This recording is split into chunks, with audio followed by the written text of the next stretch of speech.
So, how do you know Susan and Jennifer? Well, I haven't officially met Susan face to face, but yes, I did when they brought me my furniture. Jennifer, getting me already. She found me right after I had just actually been placed from being homeless. VA services helped me get a roof over my head, but that was it. I was on my own after that, and I'd lost everything. And by the grace of God, Jennifer found me, and she scooped me up, and within a day, I had everything for my apartment that you need. That was hard, because she took me, and she said, get whatever you need, and brand new, nice, everything, sheets, towels, cooking stuff. And I was like, no, just one blanket. She's like, she started putting stuff in there for me she's seen. And military people are prideful. We've got a lot of pride, and it's hard for us to accept charity. Very hard. Very hard. But we need it. And we need people like Jennifer to be proactive with us and to say, no, yeah, you do. And I woke up the next morning, and to this day, I cherish every single thing. She also took me to Sonic. She said, I'm going to buy you lunch. I'm like, no, I'm okay. She's like, no, buy me a hamburger. That's a very good hamburger. And it was actually 2 days later when I met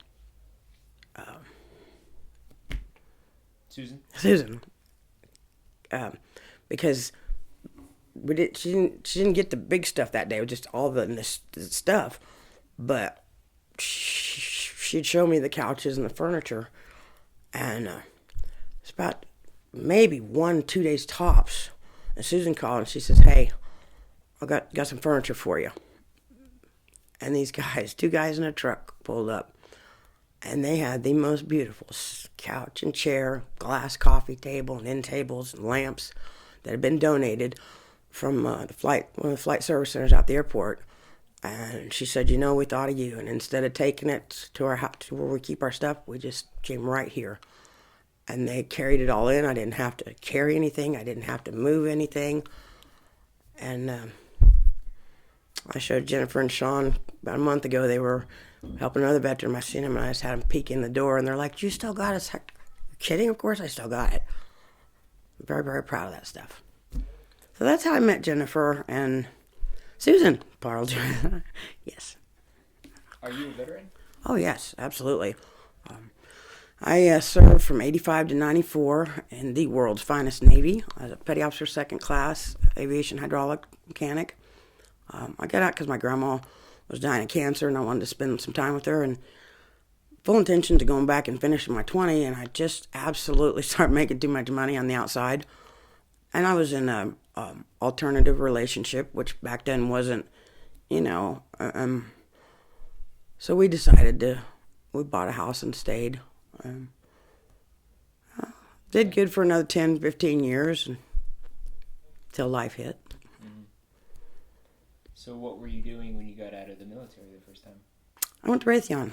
I got on as an assistant foreman on the Beach Jet. They just bought it from Mitsubishi, and it was a mess. They were redesigning it. And I spent 2 years on that line helping work out the bugs and get it certified. And man, pretty much ran that line. Because of my high level of energy, I have a great memory. I think I had every part number on that airplane memorized. So that's kind of a go-to for everybody needing to know what's what and what they need. And yeah. It was very fast-paced. It was very... I went home in tears a lot at first. I was like, what have I done? But once I got it down, man, it was a good job. Yeah. How long did you work there? I spent another 5 years there. Once the line mellowed out, I got bored. And so I put in and got a position over the flight service department as a corporate mechanic. And working on the corporate fleet. Very prestigious job, but got bored once again after a couple of years, and I had a nightclub, and I don't drink, so it was for me and my partner, just have somewhere to go and an early place, and became very popular. Working my butt off there too, but you want the rest of that story too, real quick? I want all the stories. Oh Lord, here we go. Okay, you want it? All right. Hey, I speak nothing but the truth. So, my girlfriend became addicted to cocaine because of it, and we were warned. Yes, that's because of the club, and we were warned about that. But she was a little more gullible, vulnerable than I was, I guess. And when I wasn't there, she'd be tending the bar, and she would have people slipping her hair for free. And of course, before long, she was paying for it. And I didn't know this at the time, but I noticed money was missing. And then it came out, and she had 2 kids that we were raising. These kids were they're just like, no. We had a house and owned a home and had a great life. But I was like, The minute I found out, I had an offer for the bar. I sold the bar, quit my job, put my 2 weeks notice in, put the house on the market, loaded everything up in the U-Haul, and we went back to Seattle, went back to West Coast where I'd been. And my mom thought I was crazy. She said, "What are you doing? You'll never have another job that good. You're making $19 an hour. You'll never make that much money again. What's wrong with you? You're stupid. You're stupid." My good old dysfunctional mother. I got to Seattle and I got a job at Boeing as a 747 flight mechanic, making $22 an hour. Hey, Ma. Hey, look, Ma, I made it. So it was absolutely the right thing to do. Now, of course, 10 years later, the relationship did end up dissolving, but not until the kids were about out of high school. And they were 3 and 6 when we got together, and they had a good life. So I have no regrets in life. Absolutely no regrets. I'd have done it again. Yeah. So it was okay. But yeah. So what happened between the time you were in Seattle and when you moved back here and met Jennifer? Okay. Well, Tammy and I's relationship ended up dissolving in Seattle, and her and the kids ended up moving back. And I got kind of lonely up there. I ain't gonna lie. It was the most beautiful place on earth, and I have full intentions of going back to the West Coast, the Oregon area, when I finish school, because I found the ocean very calming for me, the water and the mountains. What, Kansas? I get bored. But so I came back to Wichita, and I got laid off too. I got laid off of Boeing. So I moved back to Wichita, and I went out to Lear for a while, worked out in their flight department on the Challenger, and I was actually one of Oprah's and Barbara Streisand. I worked on their planes. Yeah, I know what kind of chips Oprah likes. I never met her. I was a mechanic, but I got tired of being the only girl, the first girl. The female A&P mechanics. You got to understand back then, and of course, you got that whatever they call it, where they got to have so many females, so many African American. So I got jobs because I was a girl and an A&P mechanic, but I also had to prove myself to the guys, which I always did, because I was a very good worker. I wasn't one of them girls that hid out in the bathroom when there was work to be done. No, and I learned fast. But there was always a couple of them just thought I should be at home in the kitchen. Didn't deserve to be there. They would sabotage your work. They would just try to make your life miserable. And after a while, I was just getting to that age where I got tired of, and so I actually was trying to leave aviation.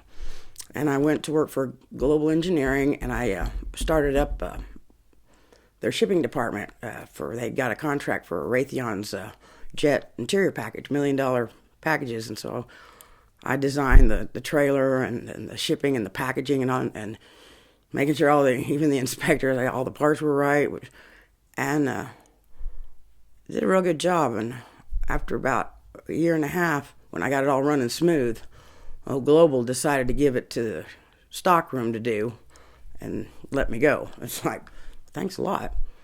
And that kind of hurt. And then I just did odd stuff, and I wasn't making the money, but I didn't have kids involved, so it was okay.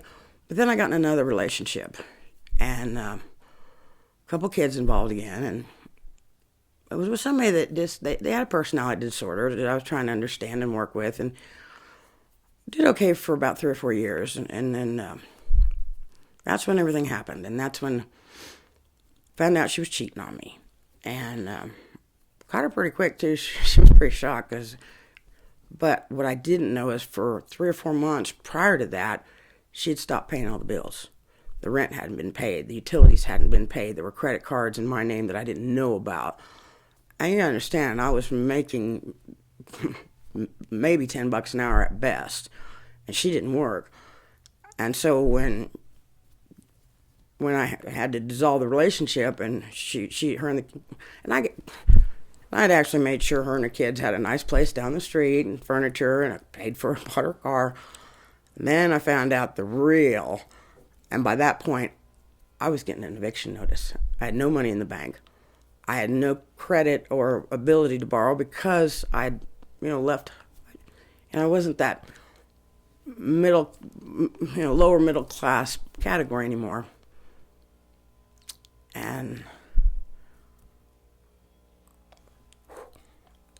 I lost everything. I got the sheriff at my door, and I'm like, I got nowhere to go, and got no money.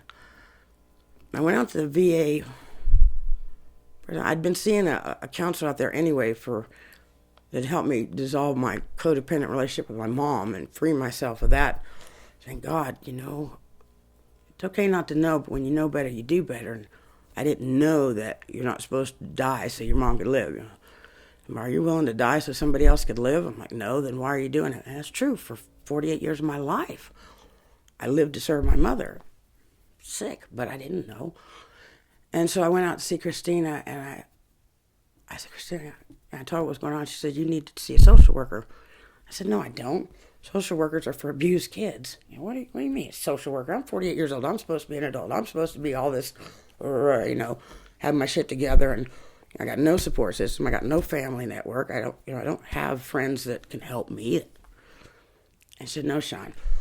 So they took me into the little conference room down there, and this lady came in, and she sat down, and she says, tell me what's going on. And I sat there and just bawled and told her everything for about 2 hours. What I didn't know at the time was that was actually Jennifer McGill from Catholic Charities. Yeah. And I didn't know who this lady was. And then Courtney, crazy last name, she came in, and she was a HUD-VASH counselor from the VA. And they said, we got you. Can you just hang on another day or two? I was like, yeah, I'll sleep in my car, whatever.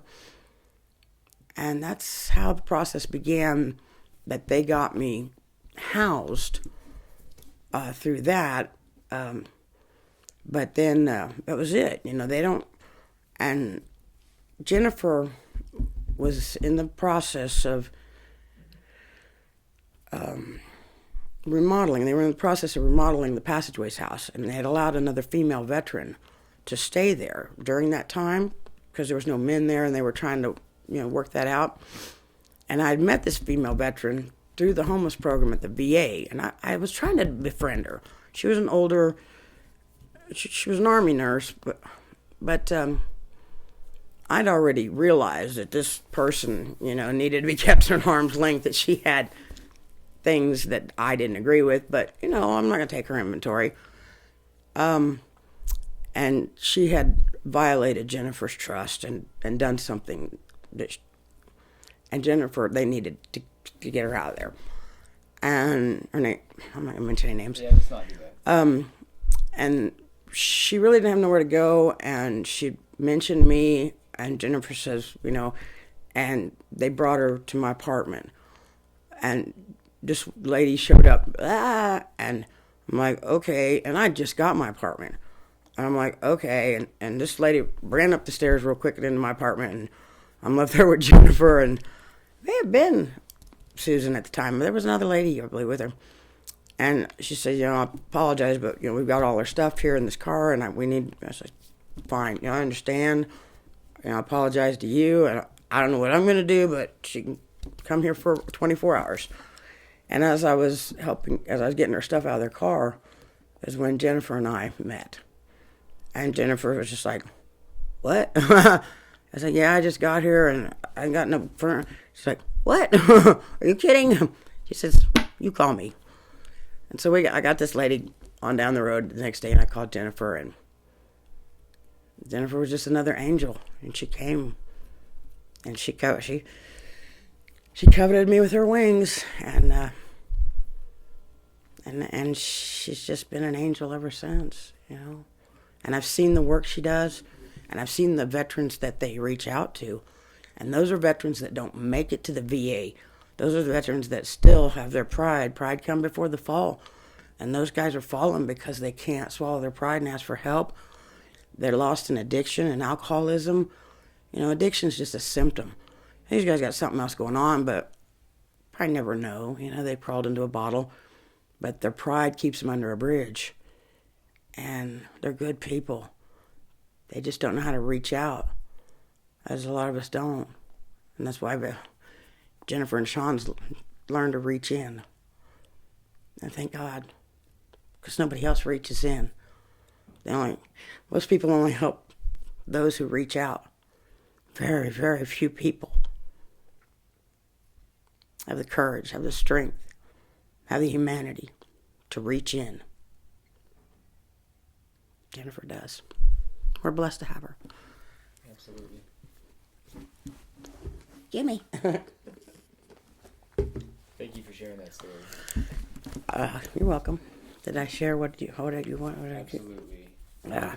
The reason we do this is Hello. to help Passageways as much as possible. Yes. Because they're doing so much for so many people. Absolutely. And it's difficult to express, like, when you meet somebody and you say Passageways helps homeless people. Right. That's not enough. That's too simple. A lot of people help homeless people. Right. Passageways helps those nobody else can help. There's no other facility. There's no other. Lose my words now. Hang on. There's no other line of help. There's no other. What's the word I'm looking for? There's no other social work. There's no other community. There's no other facilitators. There's no other place. So everybody else helps homeless people by giving them some stuff, maybe giving them a place to stay for a couple days, and giving them some advice and some resources. Passageways is different because what they do is they give you another shot at life. Yes. It's not just a homeless shelter. It's a transition facility. It's a homing. They give them a home.